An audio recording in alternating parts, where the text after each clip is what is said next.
Hello everyone. Today we will discuss about the basic portion of seating arrangement. That means seating arrangement होता क्या है actually में, ठीक है? So seating arrangement is a part of puzzle which comes under banking, SSC, railways, insurance, CAT, CSET, CLAT. Almost सारे competitive exams में seating arrangement हमारे पास आता है. Seating arrangement कितने types का होता है? उससे पहले बात करते हैं seating arrangement होता क्या है. Seating arrangement is a arrangement or sequence of seats in a particular pattern like linear, circular, square, rectangular, triangular, whatever it is. Okay, but before that let us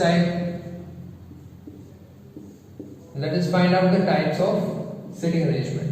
We have 5 types of seating arrangement. The very first is linear arrangement. Okay, after that we have circular. और basically बात करें तो हमारे पास सिर्फ दो ही type के sitting arrangement है, that is linear and circular. Circular के फिर कुछ फर्दर पार्ट्स आते हैं जैसे कि square, rectangular,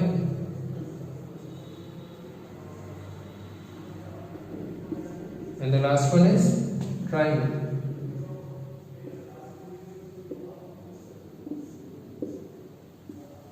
okay, let's find out first of all कि लीनियर अरेंजमेंट क्या होता है. ओके, सो लीनियर अरेंजमेंट का मतलब जब हम लाइंस में किसी चीज को अरेंज करते हैं. लाइंस में मतलब जैसे कि रोज एंड कॉलम्स में. रोज मतलब horizontal line and the columns मतलब वर्टिकल लाइन, राइट. सो इसके अंदर सबसे ज्यादा बड़ी जो प्रॉब्लम आती है वो फेसेस की आती है. तो फेस किस तरह से होता है?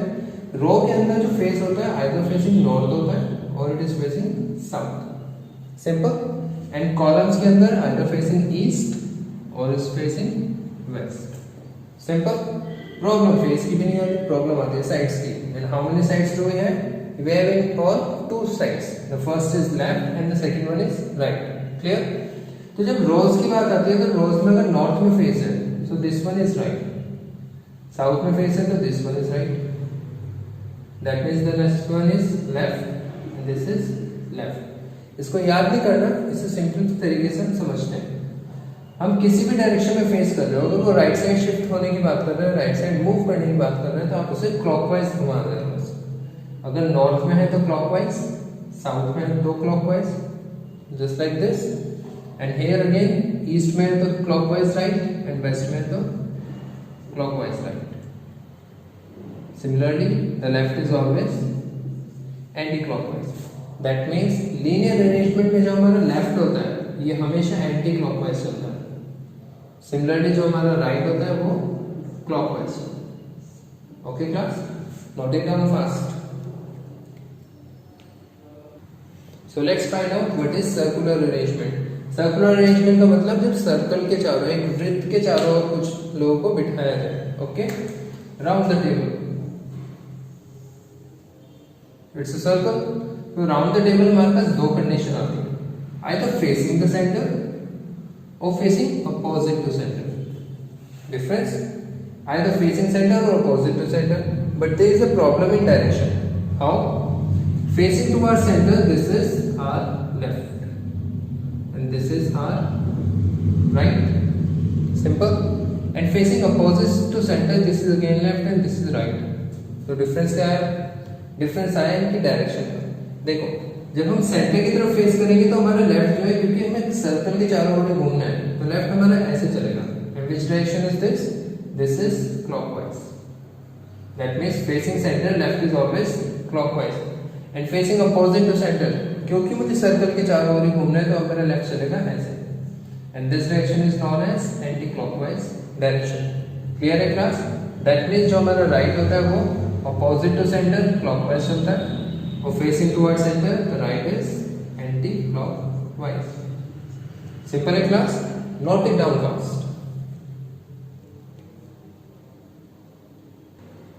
So let's find out square arrangement. What is square arrangement actually? Square arrangement के अंदर क्या होता है, हमारे पास एक स्क्वायर आता है प्रॉपर, और स्क्वायर के अंदर एक डिफरेंट कंडीशन आती है जिससे कि सर्कल से थोड़ा अलग हो जाता है।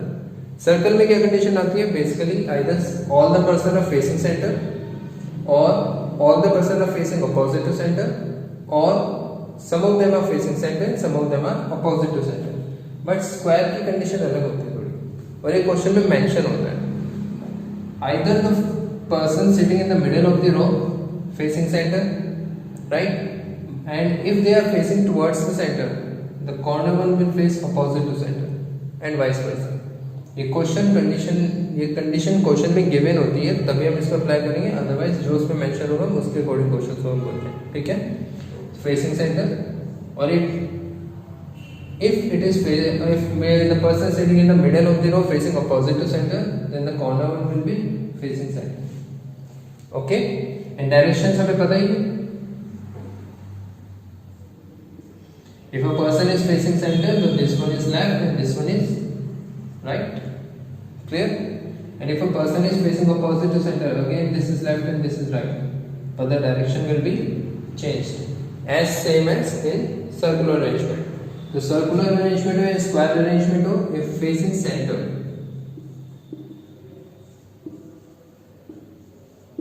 the left is clockwise and the right is anti-clockwise, simple। but if facing opposite to center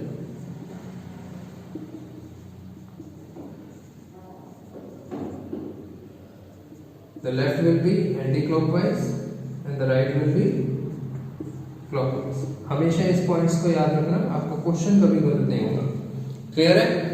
square arrangement की एक और खास बात होती है, इसमें आप मैक्सिमम वेरिएबल जो बिठा सकते हो वो 8 बिठा सकते हो, 8 से ज्यादा कभी नहीं आ सकते इसमें। क्यों नहीं आ सकते, क्योंकि 4 ही इसमें मिडल ऑफ द साइड होते हैं, 4 ही कॉर्नर्स होते हैं जिनके बेस पे इसके क्वेश्चन सॉल्व होते हैं, ओके। सो ज्यादा से ज्यादा 8, कम से कम 5 हो सकते हैं, 4 हो सकते हैं, 3, 2, कितने, 8 से ज्यादा नहीं होते, सिंपल है, नोट कीजिए इसको जल्दी से। Now come to the rectangular arrangement। rectangular arrangement क्या होता है, same as the circular arrangement but इसके अंदर कुछ conditions और ऐड होती हैं, जैसे कि this rectangular arrangement में जो smaller ends होते हैं इस पे हमेशा एक ही बंदा बैठता है until और unless क्वेश्चन में कुछ और स्पेसिफाई करा हो, ओके। स्मॉलर एंड्स पे हमेशा एक है एंड लॉन्गर एंड्स पे equal number of people. It doesn't matter कि यहाँ पे कितने बंदे बैठे हैं, यहाँ पे हमेशा एक ही बंदा बैठा होगा, क्लियर। यहाँ पे भी एक और यहाँ पे भी एक। इसी वजह से रेक्टेंगुलर अरेंजमेंट के क्वेश्चन में जो वेरिएबल्स होते हैं वो हमेशा इवन होते हैं। इसमें कभी भी ऑड वेरिएबल्स दैट मींस इसमें 7 नहीं बैठ सकते, 9 नहीं बैठ सकते, 11 नहीं हो सकते, 13 नहीं हो सकते, 17, 15 नहीं हो सकते। क्यों नहीं हो सकते, क्योंकि लॉन्गर एंड्स पे इक्वल नंबर ऑफ पीपल बैठते हैं। नॉलेज है यहाँ पे 16 और यहाँ पे भी 16 तो 200 हो गए प्लस 1 and 2 दैट इज 202, हमेशा इक्वल नंबर ऑफ पीपल। इसका क्वेश्चन बेसिकली आ जाता है लाइब्रेरी टेबल का, डाइनिंग टेबल का और ऐसे कॉन्फ्रेंस टेबल का, और इन टेबल्स पे हमेशा equal number of chairs given होती है, इक्वल नंबर ऑफ चेयर्स, ठीक है। भले ही वो वैकेंट हो या ना हो, चेयर्स इक्वल होती है, हमेशा इवन होती है, सिंपल। सिमिलरली जैसे स्क्वायर में था कि अगर कॉर्नर वाला सेंटर में देख रहे हैं तो मिडल वाला अपोजिट टू सेंटर, इसमें ऐसा कुछ नहीं होता। रेक्टेंगुलर अरेंजमेंट हमेशा फेसिंग सेंटर आता है, हमेशा फेसिंग सेंटर। क्यों, थोड़ा सोचिए। कभी देखा है डाइनिंग टेबल पे कोई इंसान मुंह फुला के पीछे की तरफ फेस करके बैठा है? ऐसा तो कभी होता ही नहीं। एंजस्ट भी क्या ऐसा नहीं होता, इसलिए इसका क्वेश्चन हमेशा माना जाता है कि ये फेसिंग सेंटर है। और सेंटर में this is right and this is left, क्योंकि सेंटर में लेफ्ट क्लॉकवाइज चलता है and right is anti clockwise. Clear है, note it down. The last portion of circular arrangement is triangular arrangement। Triangle में किस तरह से बैठते हैं, नोट अ बिग इशू। एक ट्रायंगल में हमारे पास 3 कॉर्नर्स होते हैं, 3 पर्सन तो कॉर्नर में फिक्स है यहाँ पे, right. And 3 in the middle. But ये जरूरी नहीं है कि इसमें 6 हैं, इसमें 8 भी आ सकते हैं, 9 भी आ सकते हैं। 9 कैसे? कॉर्नर पे एक एक बैठ गए और मिडल ऑफ द साइड में 2 2। It depend on the question कि किस तरह से लेके आएगा क्वेश्चन में वेरिएबल्स। क्लियर? इसमें 5 भी बैठ सकते हैं। मान लीजिए इस रो पे कोई नहीं बैठा हुआ, यहाँ पे एक, यहाँ पे एक, कॉर्नर पे 3 बैठे हुए हैं।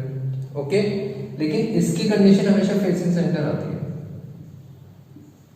अनटिल और अनलेस क्वेश्चन में कुछ और स्पेसिफाई ना किया हो।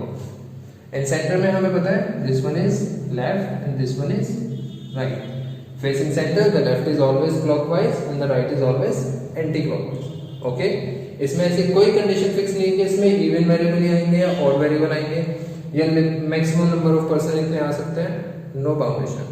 Okay, note it down for us. Sitting arrangement के अंदर कुछ बेसिक इंग्रेडिएंट्स आते हैं जिसकी वजह से हमारे क्वेश्चंस में बहुत ज्यादा प्रॉब्लम आती है। तो पहले हम उन इंग्रेडिएंट्स को समझते हैं इस वीडियो में अच्छे से। जैसे कि फर्स्ट एडजेसेंट, नेबर,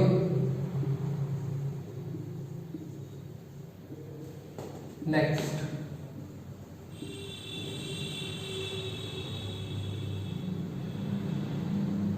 इन तीनों वर्ड्स का मतलब सेम है।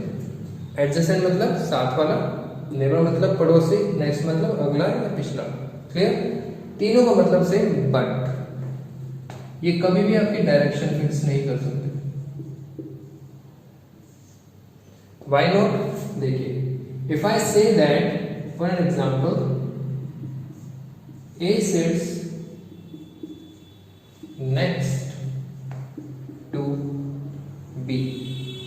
A sit next to B का मतलब A जो है B से अगला बैठा है, बट ऐसा भी तो हो सकता है A यहाँ बैठा हो। ये वर्ड्स कभी भी आपकी डायरेक्शन फिक्स नहीं करते, बट प्लेस फिक्स कर देते हैं कि एकदम साथ में आएगा। ये तीनों वर्ड्स साथ में आने वाले पर्सन्स के लिए होता है, लेकिन डायरेक्शन को भी फिक्स नहीं करते क्योंकि उसके राइट में भी आ सकता है और उसके लेफ्ट में भी आ सकता है। क्लियर है? नोट कीजिए इसको।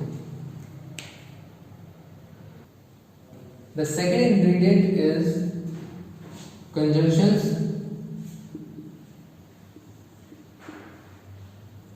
और क्वेश्चनेबल वर्ड्स।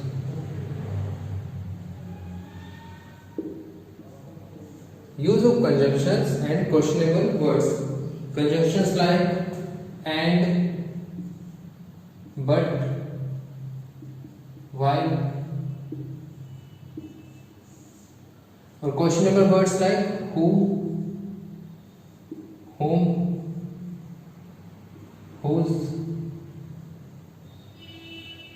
राइट?